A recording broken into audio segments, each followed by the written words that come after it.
Normal recording. Cloud connected. Hey guys, this is John from US Dash Camera. Today I got a review on the new Blackvue DR900X-2 channel provided by Blackvue. So I'd like to thank Blackvue for sending this review unit out. This review is mostly going to be about this specific 900X model and the new cloud features with LTE connection. But I am going to cover the other models because Blackvue is updating the entire line of dash cameras with this new X series. So it'll replace the older models, the 750S, the 900S, and the 2590 models. Now, I want to point out that the hardware inside of them is nearly the same, so the video quality is actually going to be the same. One of the first things you'll notice though on the outside is there are more vents on the new models. So for example here, the 900S versus the 900X, you can see a lot more ventilation holes. This will help with the cooling because some people, including me in the past, have experienced overheating with previous models. Another thing you'll notice is the LTE LED light on the back of the camera. So this review may use some footage from previous models like the 750S and 590 because I don't have those new X versions. So the major add-on with the new X series is the LTE connection with the new external CM100 LTE device, which uses the new micro USB port. The benefit of this is you don't need to use a Wi-Fi hotspot. In my DR900S review, I tested it with a Freedom Pop hotspot, but that's not really practical because at the time, I had to figure out a way to keep it on all the time, so I'd have to hardwire something to keep that powered at all times if I want to use the cloud features while my car was shut off. They updated the PowerMagic Ultra battery. I originally had the B124, but they added a new X version that has a USB output, so you can use that to power a hotspot. But now with the new X series dash cameras, you don't need to worry about that hotspot. The CM100 device is powered completely by the camera. So this is the feature we've all pretty much been waiting for. Of course, this one is external. If you want a built-in option, there is the 750 2-channel LTE, which I did review, and I'll provide a link down in the description to that review. But as far as I can tell, the future of Blackvue's LTE models are going to be like the X series, where you add the LTE optionally. Now, there's going to be different things about each camera that aren't compatible with older accessories, such as hardwire kits and an external GPS for the 590, so I'm going to take a couple minutes and talk about the three different main models and the differences with them. So the 900 series is their top-of-the-line model with 4K video in the front and 1080p in the rear. Now the base price of the 900X is $460, and that does include the new Hardwire Kit, because you're not going to be using the PowerMagic Pro anymore. And that does include a 32GB memory card, but I would highly recommend getting at least a 128GB card. But I'll post down in the description a link to some cards I recommend that I use, such as the Samsung Pro Endurance card. Now the LTE module will actually add an additional $150 to that price, so this is going to be a very expensive setup. But we'll talk about why I sort of like this option more than the built-in LTE model. Now Blackboxmycar does offer a coupon code US Dash for 5% off of your orders for my viewers, so check down in the description if you are interested in purchasing any of these cameras. There will be affiliate links and of course that coupon down below. Now the 750 series has 1080p front and rear, but it does actually have 60 frames per second in the front camera, and many think that the 750 actually has better night quality. And that is likely because with a 1080p image sensor, the image pixels are bigger and take in more light. So in comparisons, it seems like the 750 does do better at night. Now this model does start at $90 less than the 900X at $370. So if you don't feel that 4K is worth it, this might be the sweet spot. But again, that LTE module adds another $150. So you're looking at $520 with the LTE module.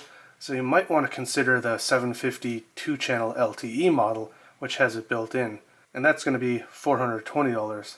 There are some pros and cons to each one though. The LTE built-in model still requires the old PowerMagic Pro, which costs another $20, and if you want to upgrade your camera in the future, you can't just keep the LTE module, you still got to buy a whole new camera with the LTE built in. So the new X series might be more expensive up front, but if you plan on upgrading regularly, then it might be cheaper in the long run. Now the 590 series, which has 1080p front and rear, starts at a more budget-friendly $240, but that does not have built-in GPS.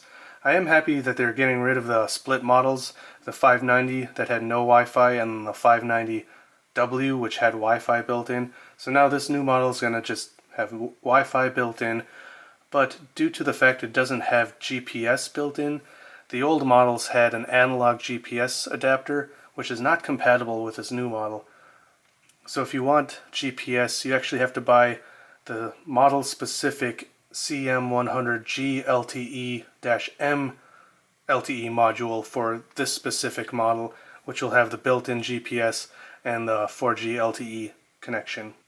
So of course, each of these models are going to be offered in a 2-channel and single-channel model, but unfortunately, like previous Blackvue cameras, if you buy the 1-channel model, you can't upgrade by just buying the rear camera later like you can with Thinkware cameras. You got to buy the 2-channel camera up front. So I would personally recommend just get the 2-channel camera. I think the rear camera is very important for these cameras because parking mode is one of the most important features of these cameras.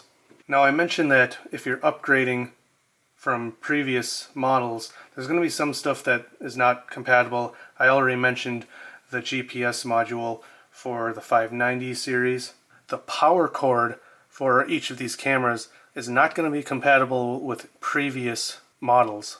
Due to the new hardwiring kit being wired a little differently, you do have to use the new power cord. So if you have that installed in your car, you're going to have to strip all of that out and reinstall the new power cord. One great thing though is the rear camera and rear camera cable is the same for the 900S and 750S. So if you already had those cameras when you're installing the 900X or 750X, you do not have to remove or reinstall that rear camera or cable. So now this review is going to cover all of the basics of the 900X, but it's mostly going to go in depth with the cloud features and LTE connection. So please watch my DR900S review for a more in-depth look at some of these features I don't cover in this video. Check the description down in the below to links to those reviews. So as I said before, the power cord and hardwiring kit that's included is different than previous models. But what's nice about the new hardwire kit is there's no more external box. The low voltage protection and timer functionality is built into the camera now, and you adjust that in the smartphone app or the cloud app. So that's a welcome addition, which of course means if you have the previous model hardwired, you are going to have to strip all of that out again, but I think it's worth the effort. Now for an installation guide, please check out the great in-depth guide from Blackboxmycar, which I'll link down in the description. Now while it does have the new hardwiring kit, you can still use one of the PowerMagic Ultra batteries, but if you do that, you aren't going to have the low voltage protection settings or timer settings while using the PowerMagic Ultra battery.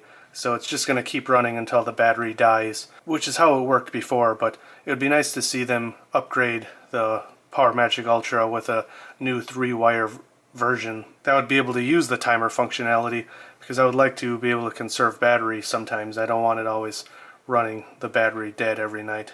Now, since this is pretty much the same camera, the parking mode is going to be the same as before. It does have the great automatic buffered motion detection plus impact, which if you haven't seen before, once it senses the camera hasn't been moving for about 5 minutes, it switches to parking mode, and if it senses motion or an impact, it will trigger a buffered recording of 5 seconds prior, save that, and then continue to record until the motion stops, or continues to record for 25 seconds after that impact is sensed. It does also have the time-lapse plus impact mode, which is a little bit more of a battery saver option if you park somewhere with a lot of motion where it's going to be recording all the time.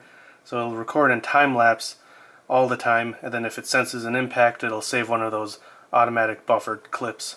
And the sensitivity is adjustable. I would highly recommend adjusting it to your liking, because on the default settings you're going to be setting it off with just shutting your door or even just moving around inside your car sometimes. Before you use the cloud, you will need to set up the camera over Wi-Fi first.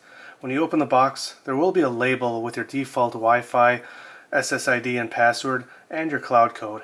Now I covered those with some blue tape because they're unique to each device. There's also a QR tag which you'll be able to scan in the app, which will make the setup for the cloud a little bit quicker. Now all of these numbers and the QR tag is also located on the camera underneath the mounting location, so if you lose the box, you still have that valuable information. Like all the previous Blackvue models with a smartphone app, you can change all of the settings, view recorded files, and of course download videos straight to your phone. But we're not going to talk too much about the Wi-Fi app because it's been around for a long time. We're going to talk about how the cloud functions now with the LTE module. To set up the cloud, you will need the CM100 LTE to connect to the network. And I just wired mine down to the dashboard because I didn't want to stick it on the windshield, which is how they showed it in the instructions. But you just plug in the micro USB to the side, so you will have a third cable coming out of these new models. You do need to sign up for a Blackvue account.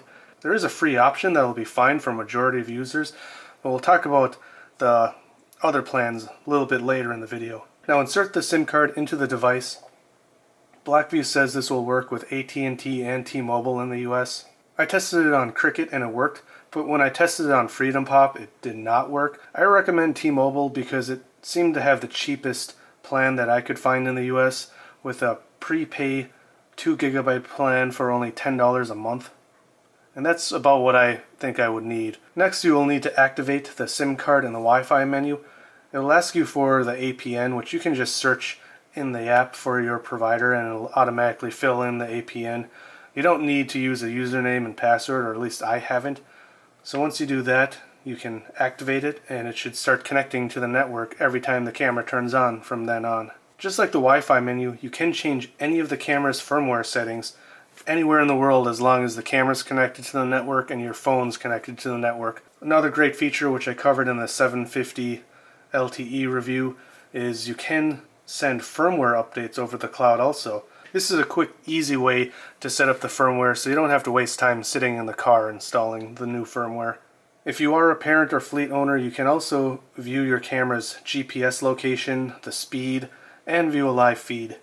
From the live feed you can even use two-way communication. I think that would be valuable for fleets or managers trying to talk to their drivers, but potentially also some parents that want to talk to their teenage drivers. Now the greatest part of the cloud is what you can do with it while you're in parking mode.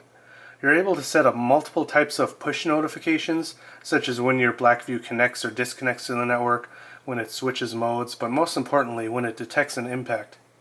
For example, here you can see I walk up to my car and I bang on the window, and within a few seconds my phone gets a push notification notifying me that it detected an impact. It sends a screenshot of the event, but from there you can also view a live stream and see what's going on. You can set your Blackvue camera to automatically upload these events to the cloud so you don't lose them, although they do expire after a certain amount of time, so more on that later. If you don't have auto event upload turned on, you can also just watch any previously recorded file and download it to your phone or send it to the cloud. Now some of these more advanced features are limited in the free account. The free account only allows you to register one camera. You can view live feeds but only for 10 minutes a day, and you can only view saved files and download them 100 times a month. You do get 5 GB of cloud storage, but your files are erased after 90 days and your auto event uploads are erased after 7 days. If you want more live view time, file viewing, or downloads, you'll need one of the paid plans. The Smart plan starts at $12 a month plus $9 a month per additional camera, up to 3 cameras. This plan does offer unlimited live view time and unlimited video playback or downloads a month. Files sent to the cloud also will be stored for 1 year instead of just 90 days. And they also don't limit the auto event uploads to just 7 days. It also adds GPS tracking up to 7 days in the past. So this would be ideal for a family with 2 to 3 vehicles where one of the parents wants to keep track of each of the vehicles and the dash cameras. Now for companies with fleets, they have the fleet plan, which starts at $25 a month plus $15 per additional camera, which allows up to 999 cameras with several levels of users such as masters and submasters. But I'll let you pause it here to read the features for that. If you are someone looking for the fleet plan, I suggest giving Blackvue a call and seeing what they can offer for you, because that's definitely more for bigger companies. Now one of the issues I brought up in my previous 750 LTE review is the fact that originally when they started Blackvue Cloud, you could actually connect to other Blackvue Cloud users and start watching their live feeds with audio. Users were understandably very upset, and Blackvue ended up switching the default so you cannot view someone's live feed unless they set it that way. I suggest checking the menu just in case though. You can see here I tried watching a few live feeds, and you can hear the camera notifies them when someone is watching. Some of these feeds, even though they had allowed other users to view their camera, it still felt like an invasion of privacy, and I personally don't see why anyone would want any strangers to be able to watch them. So I am glad Blackvue did update the default settings to not allow that. Overall, I think the X series is currently unlike anything on the market. Thinkware Cloud is very far behind in features, and I'm not sure if Thinkware has an LTE model coming soon. I haven't heard of one. My only disappointment is the hardware of these cameras is almost identical to the previous cameras, so the video quality isn't any better. And the S models are a few years old. I reviewed the DR900S in July of 2018. I did a comparison between the 900S, Thinkware U1000, and the Viofo A129 Pro, and the Blackvue definitely had the inferior video quality of these three comparable cameras, where they all have 4K in the front. Viofo and Blackvue have 1080p in the rear, while the Thinkware U1000 has 1440p in the rear. I actually thought the U1000 overall was the winner in terms of video quality, but that camera does not have nearly as advanced cloud features. So if you are looking for a bump in video quality, it might be worth waiting for the next gen Blackvue cameras. One of the Blackvue representatives told me that the X series, they really tried focusing on getting the LTE and cloud features working right, and I think they nailed it. They had to make sure this would work in as many countries as they could that they would offer this camera, and it's got to work on a lot of different cell phone networks. They said they intend on focusing more on bumping up the video quality in future models. If you want a dash camera with all these cloud features and push notifications to your phone and all the advanced features such as live views and cloud storage, the X series is really unmatchable right now. Now they did add a Bluetooth option built in, but as of now I'm not sure what it's intended to be used for. It's not being used for anything, so potentially it might be used for more monitoring features, but we'll have to wait and see in the future. Now one thing I originally didn't think I would like is how these X series cameras have the LTE as a separate module. But the more I thought about it, the more I actually liked it, because in the future, if I want to upgrade to the next generation 900 camera, I can just keep the LTE module and just pay the lower price for the camera without the LTE. With the LTE built in, you just have to keep paying that premium each time you upgrade. But I don't know, do you guys agree with me? Let me know down in the comments if you'd rather just pay a little bit less up front, but then in the future pay more to upgrade. So I hope this review was helpful for you guys. Again, check down in the description to where you can find links to any of my previous reviews and affiliate links to where you can purchase any of these cameras, and my coupon code for 5% off. I also have Amazon affiliate links if you would prefer to purchase from Amazon. If you have any comments or suggestions, please leave them down in the comments below. And as usual, drive safe, thanks for watching, and I'll see you next time.